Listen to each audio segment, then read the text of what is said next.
Chí Minh bị tai nạn xe với chị Đại Hải Vương, Lưu Như Yên, làm chấn thương đầu và mất trí nhớ suốt gần 5 năm trời. Ấy vậy mà bỗng dưng xuất hiện trước cửa nhà mình.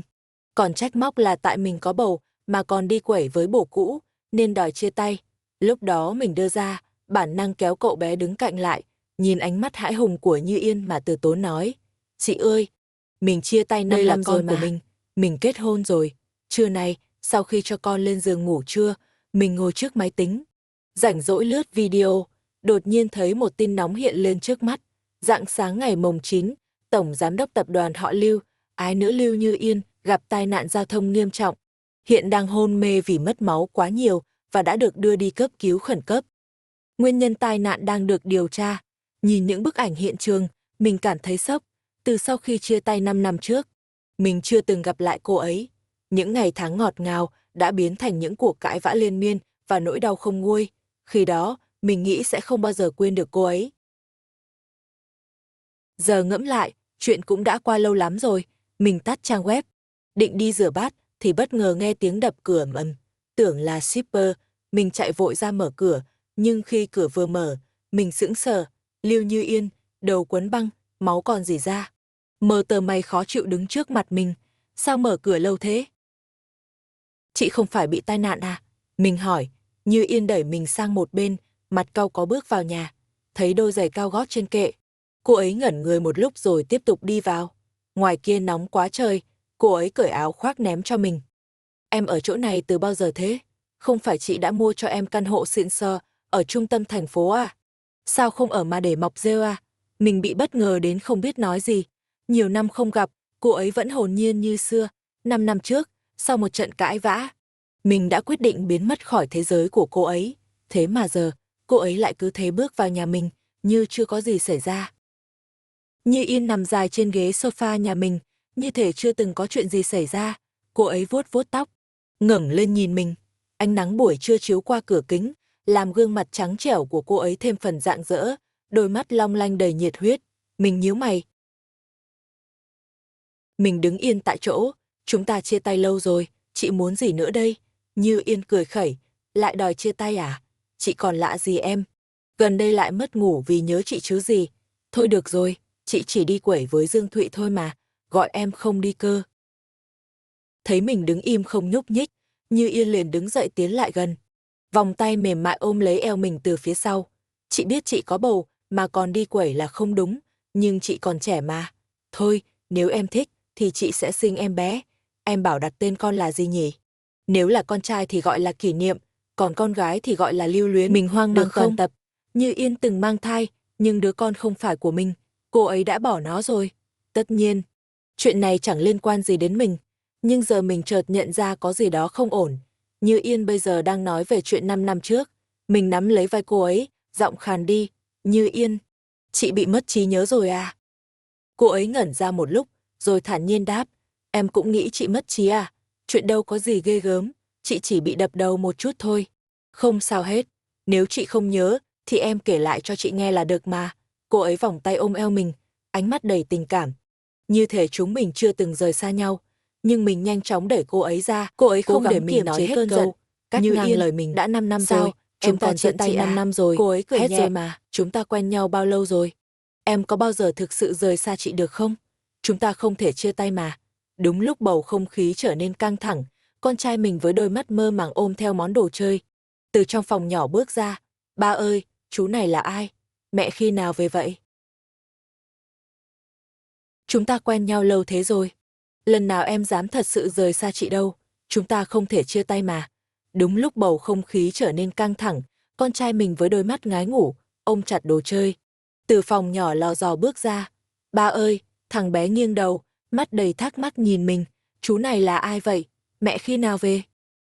Khi chia tay với Lưu Như Yên, mình đã đau khổ đến tận xương tủy. Hồi nhỏ, mình được nhà họ Lưu nhận nuôi. Nói là để chơi với Dương Tử, nhưng thực ra là bố mẹ của Như Yên không có thời gian chơi với cô ấy, nên tìm mình về làm bạn cùng tuổi.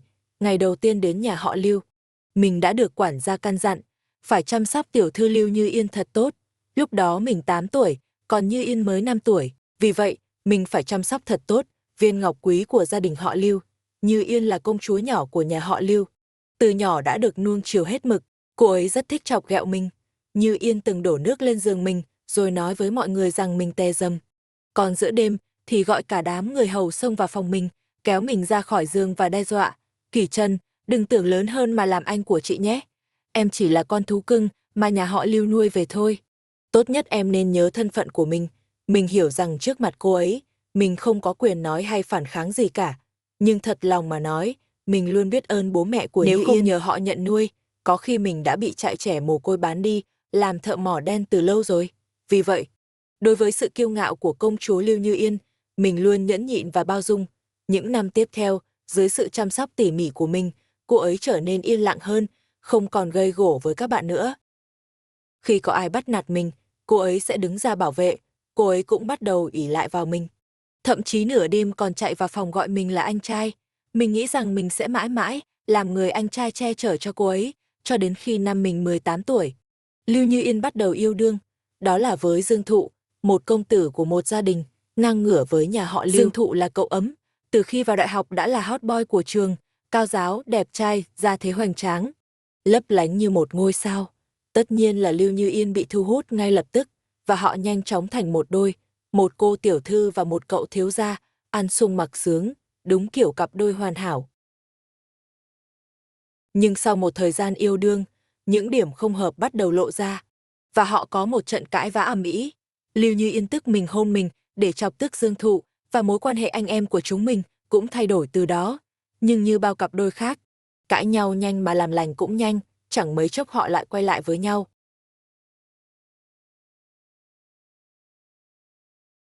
Lưu Như Yên chưa bao giờ giải thích về nụ hôn đó, và mình cũng hợp tác không nhắc đến. Nhưng cả hai đều biết rằng, từ lúc đó, mối quan hệ của chúng mình không bao giờ trở lại bình thường nữa. Lưu Như Yên và Dương Thụ hẹn hò suốt 4 năm, cuối cùng cãi nhau nảy lửa về chuyện tương lai sau khi tốt nghiệp.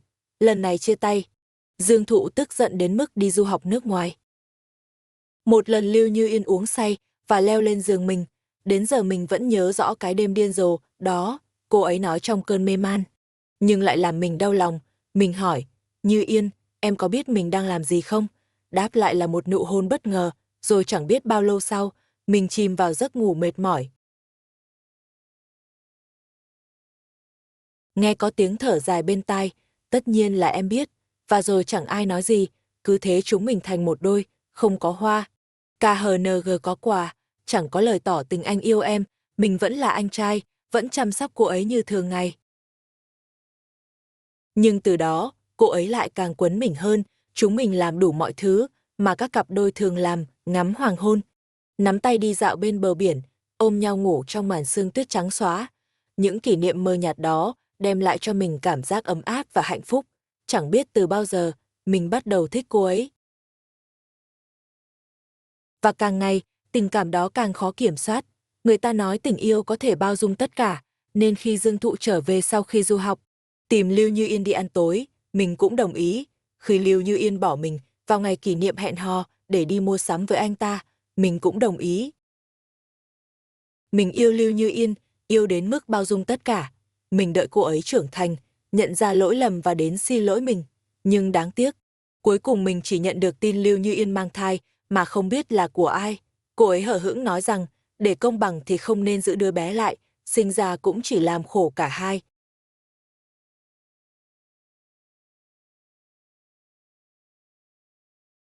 Nửa ngày sau, mờ tờ người bạn ở bệnh viện gọi cho mình nói rằng họ thấy Lưu Như Yên đến làm siêu âm với một người đàn ông lạ. Hai người trông như một cặp vợ chồng mới cưới. Bạn mình hỏi, Lưu Như Yên mang thai rồi.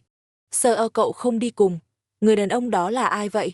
Lúc đó mình mới hiểu, đứa bé là của Dương Thụ, chứ không phải vì công bằng mà cô ấy không giữ lại.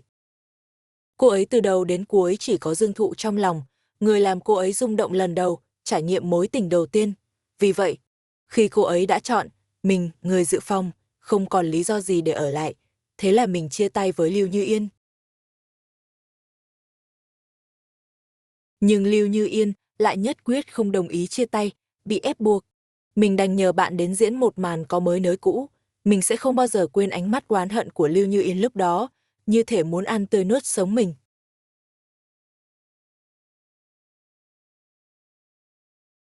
Cứ liệu hồn, Tốt nhất là biến khỏi mắt tôi cùng với tình nhân của anh. Nếu không tôi sợ mình sẽ làm chuyện dại dột. Cô ấy cười lạnh, anh cũng chỉ là một con chó tôi nuôi chán thôi. Nghe này, là tôi đá anh, chứ không phải anh đá tôi. Sau đó, mình không gặp lại Lưu Như Yên nữa. Nghe nói cô ấy cũng ra nước ngoài, chẳng bao lâu sau lại quay lại với Dương Thụ. Hai người họ còn đính hôn, gia đình Lưu và Dương kết thân với nhau, cả hai nhà đều vui mừng. Lễ đính hôn hoành tráng đến mức lên cả trang nhất, và rồi, cô ấy bị tai nạn giao thông, mất trí nhớ, ký ức dừng lại ở 5 năm trước. Căn phòng im lặng bỗng trở nên nặng nề, mình kéo con trai lại gần, nhìn thẳng vào mắt Lưu Như Yên và nhẹ nhàng nói.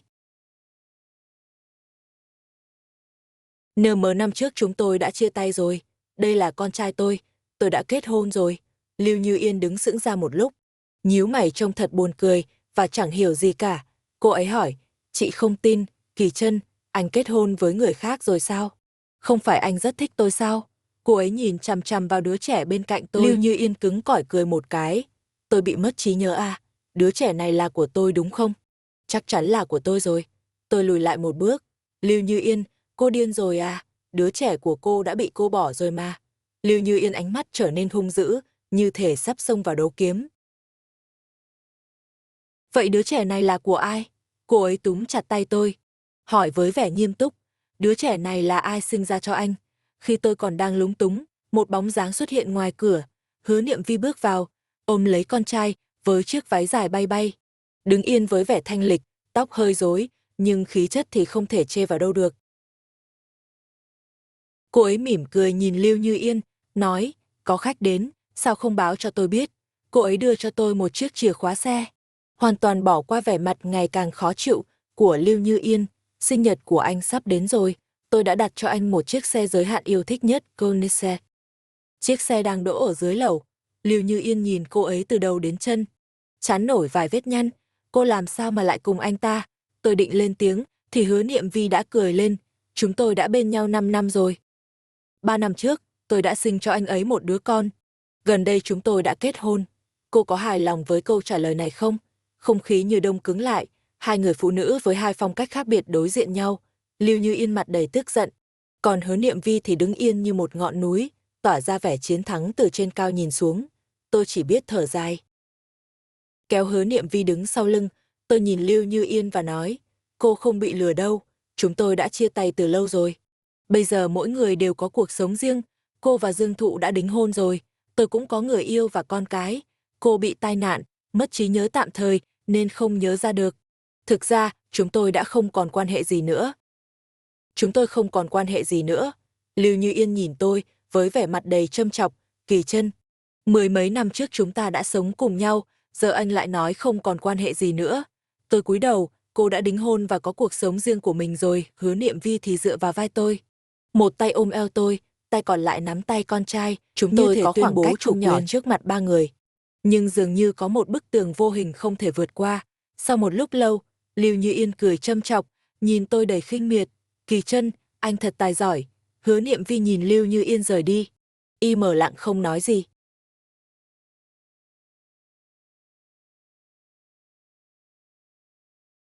Nhưng tôi biết cô ấy đang ghen tị, cô ấy cũng chơi đùa với con trai. Vẻ mặt cô ấy bây giờ chỉ còn sự thất vọng. Cô ấy gần như muốn nói thẳng rằng hiện tại mình không vui, nhưng vẫn chưa xin lỗi tôi. Tôi chỉ biết cười khổ và an ủi cô ấy. Tôi không ngờ cô ấy lại tìm đến đây. Thêm nữa, sau tai nạn, cô ấy không còn nhớ rõ mọi chuyện. Tôi đã giải thích hết rồi. Có cần gặp lại lần nữa không? Hứa Niệm Vi tháo giày cao gót, đi chân trần ngồi lên sofa.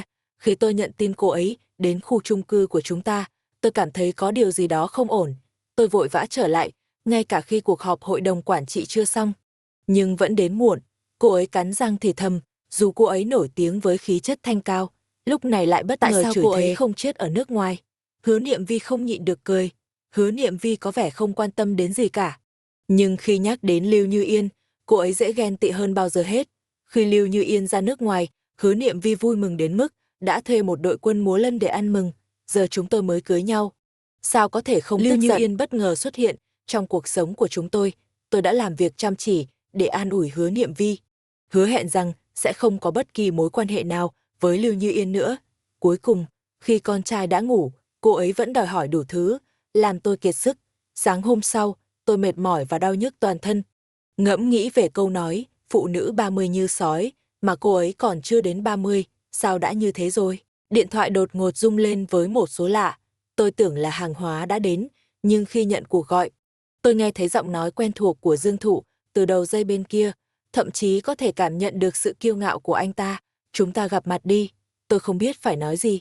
Vì mọi chuyện đều liên quan đến Lưu Như Yên, tôi nghĩ chúng ta nên gặp mặt để thảo luận. Cô cảm thấy sao? Tôi bực bội cúp máy ngay lập tức. Nói về cái ông Dương Thụ này, thật lòng mà nói, mình ghét lão từ tận đáy tim luôn. Bắt đầu từ khi nào ư? Từ cái lúc lão cứ trưng cái bộ mặt cao cao tại thượng, mà nhìn mình với ánh mắt kiểu, mày là cái đinh gì đấy? Mà chắc là từ 5 năm trước, cái hồi lão dắt bà đi bệnh viện làm siêu âm bờ đấy. Sau đó, lão còn đi làm cái tiểu phẫu tạm biệt em bé nữa cơ, mà mình chả hiểu lão nghĩ gì luôn, chắc là não bị cái gì rồi. Cơ mà nghĩ lại, lão còn là cái thể loại bầu bì, mà vẫn đi quẩy tới bến được, thì thôi mình cũng chịu. Còn giờ mình chỉ muốn an phận sống cuộc sống nhỏ bé của mình thôi. Mấy cái chuyện tào lao của Lưu Như Yên với Dương Thụ, mình không muốn dính líu tí nào. Tưởng chuyện này thế là xong, ai ngờ đến ngày sinh nhật bà Lưu, mình đến thăm thì lại gặp ngay lão Dương Thụ. Lão nhìn mình chằm chằm, rõ là có điều muốn nói đấy mà. Tôi với anh chả quen thân gì đâu, để đồ đây xong tôi đi liền. Không muốn dây dưa gì thêm đâu, thế mà lão lại đứng lên giữ mình lại. Khoan đã, Kỷ Thần, Lưu Như Yên có tìm cậu không? Mình quay đầu lại. Anh muốn nói gì đây? Lão tiếp tục. Kỷ Thần, cậu đúng là cái loại không buông tha. Đừng tưởng tôi không biết cậu thích Như Yên, rồi tranh thủ lúc chúng tôi cãi nhau mà chén cô ta.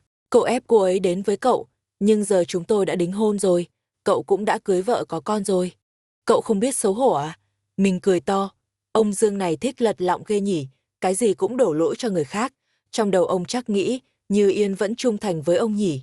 Còn chuyện ông với tôi thì nhất định là tại tôi phá đám chứ gì. Mình bật cười. Công tử Dương không đi viết tiểu thuyết thì phí quá nhỉ. Ông mà nghĩ vậy thì chỉ chứng tỏ đầu ông có vấn đề thôi. Lão tiến lên một bước, mắt nhìn mình đầy hằn học. Kỷ Thần, tôi với cô ấy sắp kết hôn rồi, giờ cô ấy vừa về nước đã chạy ngay đến gặp cậu. Cậu nói xem, không phải là cậu cố tình dụ dỗ cô ấy sao? Bố mẹ Như Yên ngồi im không nói gì, rõ ràng cũng nghĩ mình là đứa quyến rũ Như Yên. Mẹ Như Yên suy tư rồi nói, Kỷ Thần, Như Yên vẫn chưa hiểu chuyện, nhưng cậu là anh trai cô ấy, đáng lẽ cậu phải khu. Mình không nhịn được cười lạnh, đúng rồi, 27 tuổi rồi, mà còn nhỏ lắm nhỉ, tôi có vợ có con rồi. Các người nghĩ tôi rảnh hơi mà đi bàn chuyện với cô ấy à? Còn nữa, đâu phải tôi là người gây tai nạn cho cô ấy đâu, đầu cô ấy bị hỏng, cũng không phải tôi đụng trúng. Các người không mang cô ấy đi khám, mà lại đến đây chỉ trích tôi. Chẳng lẽ là do tôi dễ dãi quá, mà các người nghĩ có thể ăn nói kiểu này? Bố Như Yên nhìn mình giận dữ, mình lười nói thêm, quay đầu bỏ đi, nhưng Dương Thụ giữ mình lại, tay lão nắm chặt, Kỷ Thần. Chẳng lẽ cậu không biết, vì sao Như Yên gặp tai nạn à? Là vì cô ấy biết cậu kết hôn, nên buồn chán đi uống rượu đó. Mình hất tay lão ra, có phải tôi bảo cô ấy uống rượu lái xe đâu. Vừa quay đầu định đi, thì mình bỗng đứng sững lại. Như Yên đang đứng gần đó, trên tay còn cầm quà cho bố mẹ. Mặt cô ấy tái nhợt, cô ấy nhìn mình rồi bỗng cười. Kỷ Thần, cậu nói đúng đấy, không phải cậu bắt tôi uống rượu lái xe. Sau đó cô ấy quay sang nhìn Dương Thụ, giọng lạnh lùng. Anh làm gì ở đây? Dương Thụ đơ người, mặt trắng bạch. Như Yên, chúng ta đã đính hôn rồi, em còn tìm cậu ta làm gì?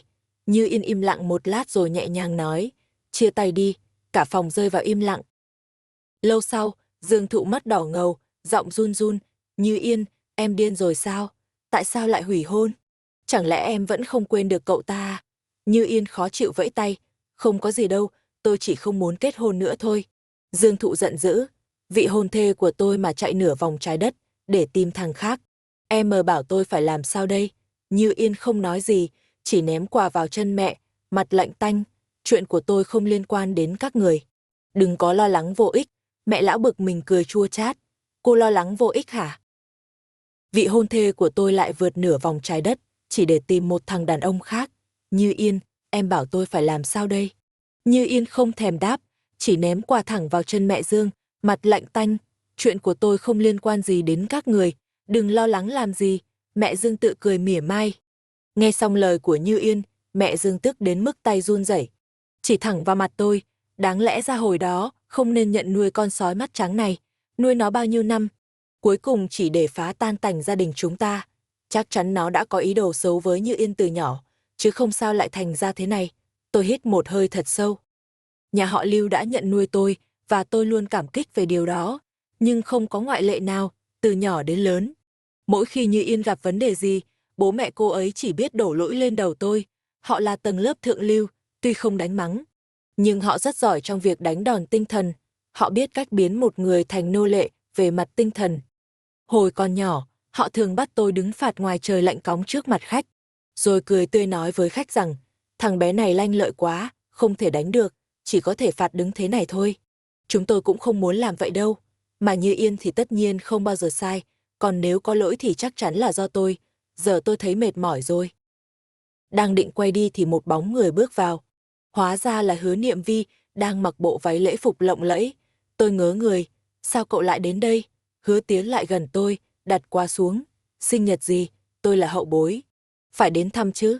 Cậu ấy đảo mắt nhìn quanh. Mặt thì cười, nhưng toàn thân lại toát ra khí lạnh. Tôi đến không đúng lúc à? Dương Thụ cười gượng. Mặt mày rạng rỡ, đến đúng lúc lắm, vào đi. Nhà Hứa Niệm Vi giàu hơn nhiều so với nhà họ Lưu, nên bố mẹ Như Yên cũng phải dè chừng, đón tiếp niềm nở.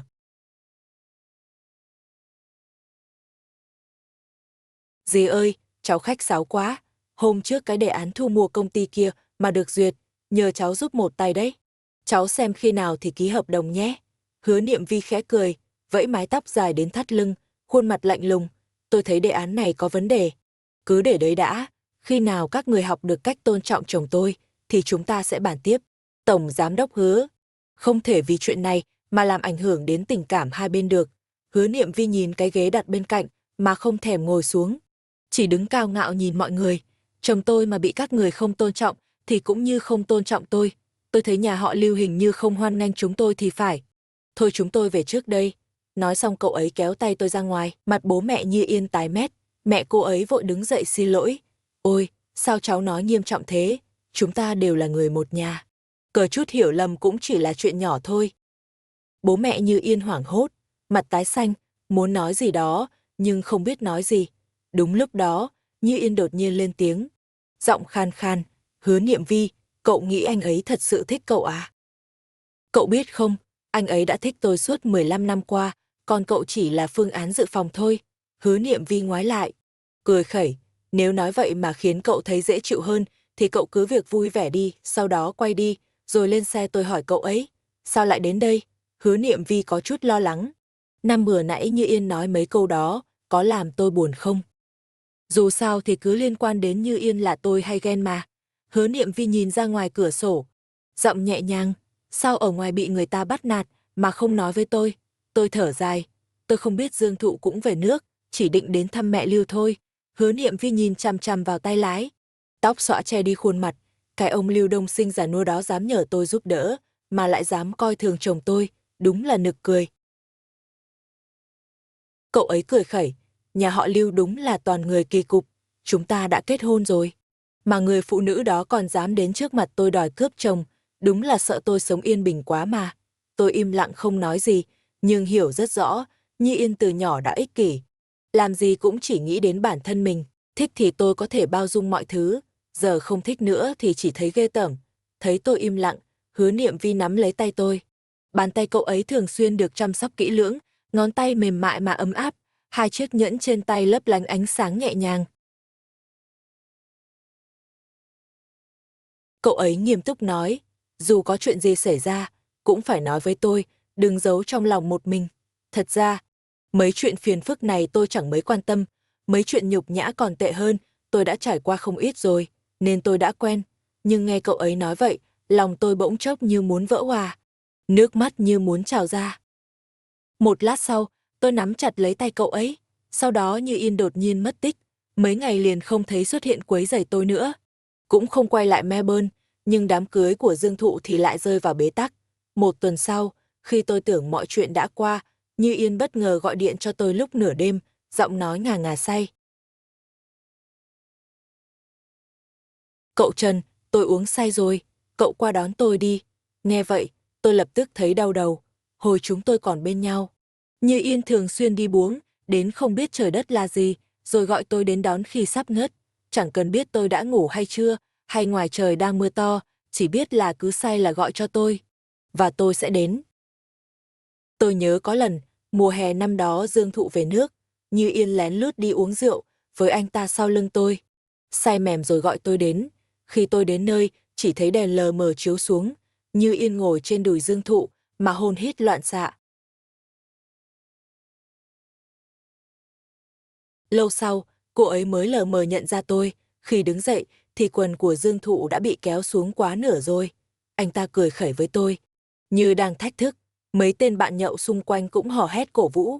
Như Yên chẳng có chút cảm giác tội lỗi nào với tôi, ngược lại còn bực bội nói, mày đến trễ quá. Làm gì mà lâu thế? Tôi chậm rãi hít một hơi sâu, cố gắng quên đi những kỷ niệm không vui ấy.